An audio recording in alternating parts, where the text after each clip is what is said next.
kind of plane that landed at the Hudson River in New York and everybody survived. There was a plane of that similar size that landed on the beach in Nairobi and almost everybody died. Because when the hijackers came into the cockpit, that pilot panicked and they just told him to keep flying to Tel Aviv. But he kept telling them, I don't have enough fuel to get to Tel Aviv. They just said, we're going to kill you. Then he kept flying until the plane ran out of fuel. And the plane just crash landed. It just dropped. It is the same water. But almost everybody, when the plane landed on the beach, not on the, it's on the beachfront, but it landed in the water, the plane just came apart. Because sometimes you think, oh, this is water. If you ever dive into a pool from an elevated spot and you don't know how to dive into the pool and you just land there flat on your belly, it's like landing on concrete. So simply because it is water doesn't mean, oh, it is easy. No. But the guy at Nairobi didn't know what to do. How to bring the plane down safely to make it land on an impossible surface, and everything broke apart. The guy in New York, through what is called simulation, through what is called training, through what is called practice, have envisaged, in his course of training, has envisaged a situation like that, so was prepared.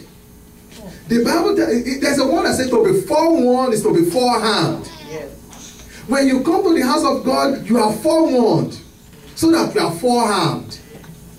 So when you know what to do, I can tell you there's no situation in life that is not survivable. There's no situation in life you cannot prosper in if you know what to do. And in this church, our job is to train you to know what to do. The guy in New York, when the geese ran into the cockpit, into the engine, and the plane stopped, they said he did everything right. They said there was no panic. He landed that plane so softly on the water that everybody on that plane got out alive. If they have written that story in the Bible, you say that's impossible. A plane that heavy can never land on water. It will sink. See, the Bible is a book of fabrication. But we saw it. It was on live TV, and everybody survived. So, I want to see the problem with the way we handle life is that when people make it, they say they are lucky. When we don't make it, we say we are unlucky. And then to make it worse, when you become a Christian, when you make it, you thank God for it. When you are not making it, you blame God for it. And neither of it is true. Every successful person will tell you there are things they've done right to succeed in life. They say one of the hallmark of being a millionaire is the discipline you acquire on your way to becoming a millionaire will hold you in good shape for the rest of your life. That's why Henry Ford, 5 bankruptcy, I think 3 times before he got the Ford Motor Company off the ground. Almost every successful will tell you their struggle, how they've overcome. Church is the place where you come to learn that you are uncostable. And then if there's a cost on your life, what you can do to break it. Because especially we of African origin, we always know a witch in our family. There's every family has a witch. Yes. And the witch is the reason why we are not making it. See, there's something the Muslims used to say. They said the devil is already suffering his punishment from earth before he gets cast into the lake of fire. Because everything in this world, we blame it on the devil. You deliberately went and you are married. You have a beautiful wife. More often than not, the people who cheat on their wife, the lady they are cheating with is uglier than their wife. Yes. Eddie Murphy was married to a model, a supermodel. She went and cheated with a drag queen. Yep. So you, I mean, we are aware of what is happening with Arnold.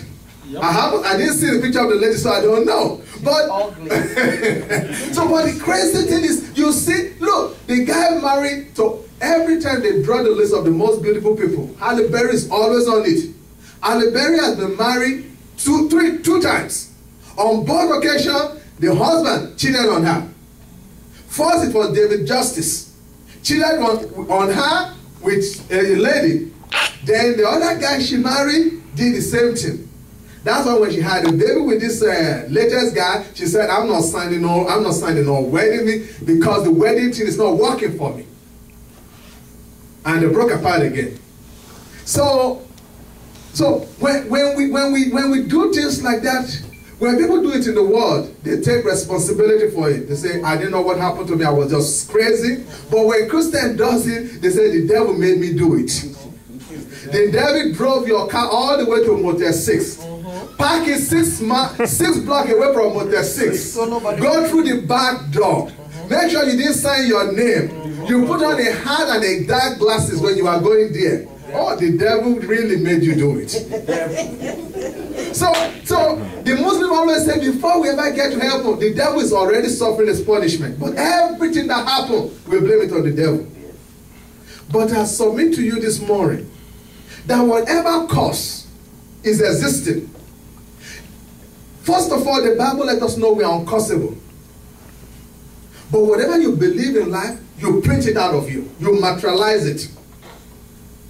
They've proven it so many times on TV.